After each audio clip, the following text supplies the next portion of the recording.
Katrina and the Waves, walking on sunshine on ABC Gold Coast mornings. A fight that started over a planned state government cycleway on the Sunshine Coast is evolving into another "we don't want another Gold Coast" showdown, apparently. Even the former Deputy Prime Minister has become involved. More next. On your radio, online and on your mobile.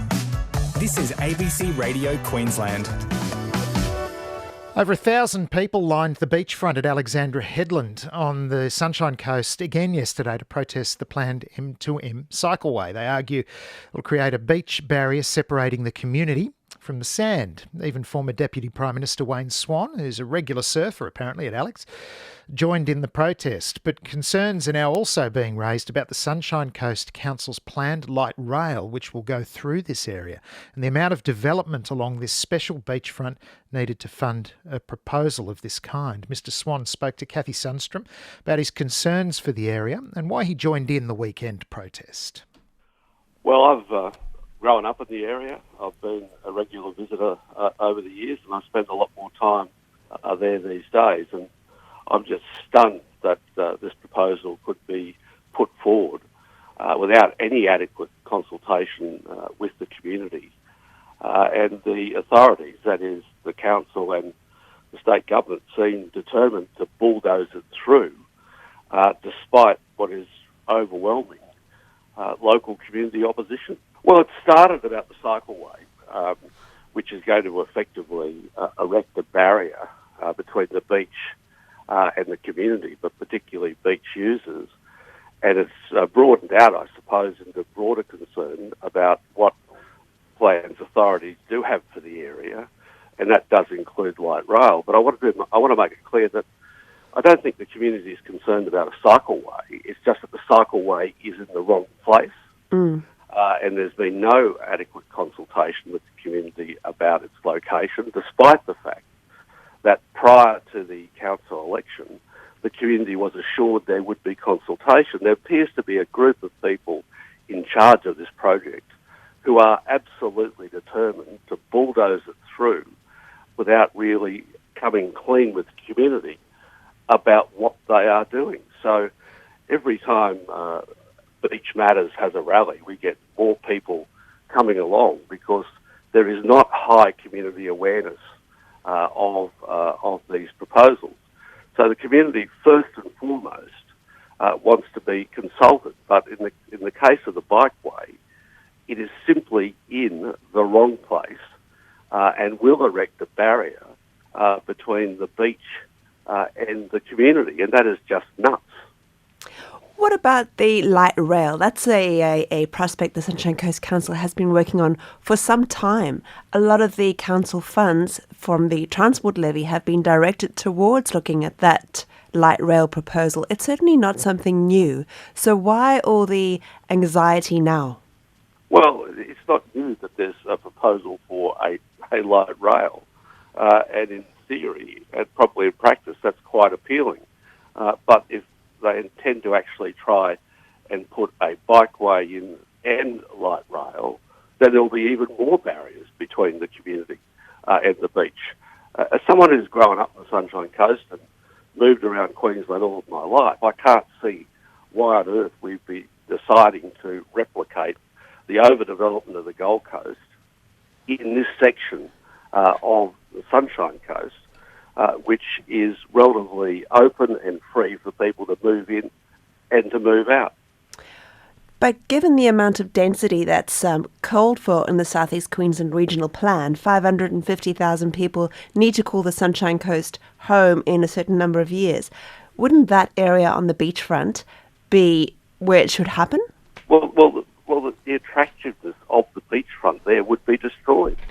Now, I'm not aware of what the proposals for the light rail are in terms of its location, but if they're intending to jam a new bikeway and light rail into that area, then they better talk to the community about how they intend to do it, and they haven't done that.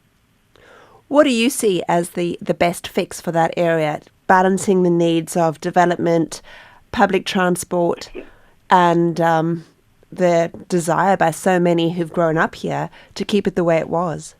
Well, it's not possible to know. I'm not an engineer, and I'm not doing the design. The problem is that a whole lot of design has been done. No one's been consulted, and they're bulldozing it through without consultation. That's the problem. Well, we've had a number of high-profile people buy homes here again, including your former colleague, Kevin Rudd, has just bought a new home at Sunrise Beach. Do you still have a home here? Well, I have a 2-bedroom unit. I don't have a mansion. and I don't have it directly just there. But I love that section of the coast. I was a member of the Alexandra Headland Surf Club from the time I was old enough to be admitted to the club, which goes right back. In recent years, I've been a regular surfer. I was very much involved with the group that opposed the building of the rock wall, which the council had decided to do without talking to anyone. And the community eventually won, and the council did listen. On this occasion, the council and the state government need to do a lot of listening and stop pretending to consult when they're not consulting. Former Deputy Prime Minister Wayne Swan there, apparently a pretty regular surfer at Alexandra Headland these days, up on the Sunshine Coast. His voice being lent to the protest against the planned M2M Cycleway. Now, the council has had its say in response to Mr Swan's comments. Sunshine Coast Mayor Mark Jamieson reckons that they've been doing plenty of what Mr Swan says they haven't been doing, and that's consulting with the community.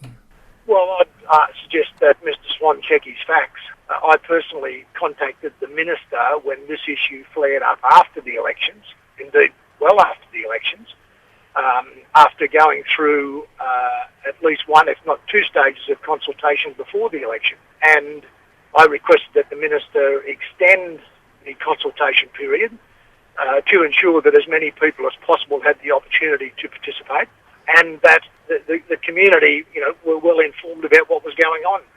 So the Minister, and also obviously because of the impacts of COVID and the limitations that might have been placing on people's ability to participate. So, again, I'm not sure where Mr Swan gets his facts from, but the consultation continues today till July 31. So anybody who's got concerns, should make those concerns known, and in particular, those who've got better solutions about how we manage what is effectively a road reserve that has to cater for cars, trucks, bicycles, pedestrians, mothers with prams, people in wheelchairs, and any other form of transportation through that thoroughfare. And obviously, it's a state government road and therefore a state government project, but one that council has been working with the state government on to ensure we get the best possible outcome.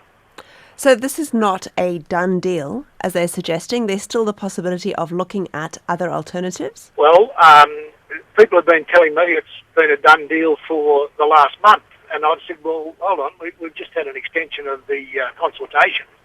The reality may well be, Kathy, that if a solution can't be found, the $6 million in funding may well find a home somewhere else in another area where, cycleway. The demand for cycleways all around Queensland is very high.